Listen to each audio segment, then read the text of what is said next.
बहुत प्राचीन समय की बात है, जब पृथ्वी पर राज्य केवल सीमाओं से नहीं बल्कि धर्म और अधर्म से पहचाने जाते थे। उसी काल में 7 पर्वतों और 3 नदियों से घिरा एक राज्य था, धर्मपुर।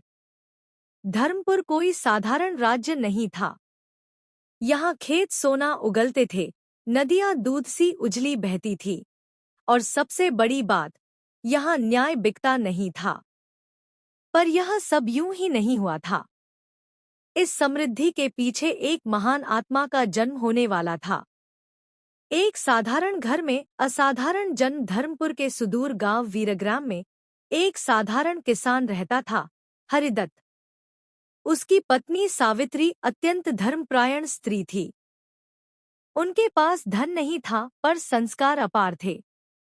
एक रात सावित्री ने स्वप्न देखा, एक तेजस्वी बालक, जिसके मस्तक पर सूर्य सा प्रकाश था और जिसके हाथ में तलवार नहीं, न्याय का तराजू था।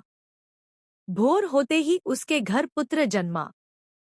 गांव के वृद्ध ब्राह्मण ने बच्चे को देखकर कहा, यह बालक राजा बने या न बने, पर इसके कारण राजा अवश्य पहचाने जाएंगे। बालक का नाम रखा गया धर्मवीर। धर्मवीर बचपन से ही अलग था। जहां बच्चे खेलते वहां वह प्रश्न पूछता, यदि शक्ति गलत हाथ में हो तो क्या वह भी पाप बन जाती है? उसकी माता उसे कहानियां सुनातीं, राम की, हरिश्चंद्र की, विदुर की। पर पिता हरिदत्त एक ही बात दोहराते, बेटा, धर्म कठिन होता है पर वहीं टिकता है। एक दिन गांव में विवाद हुआ।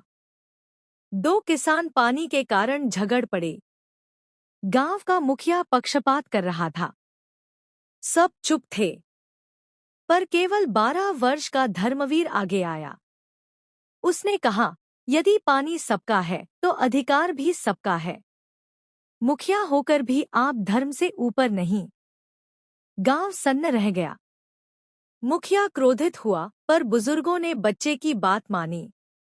उसी दिन से गांव ने समझ लिया, यह बालक सामान्य नहीं है,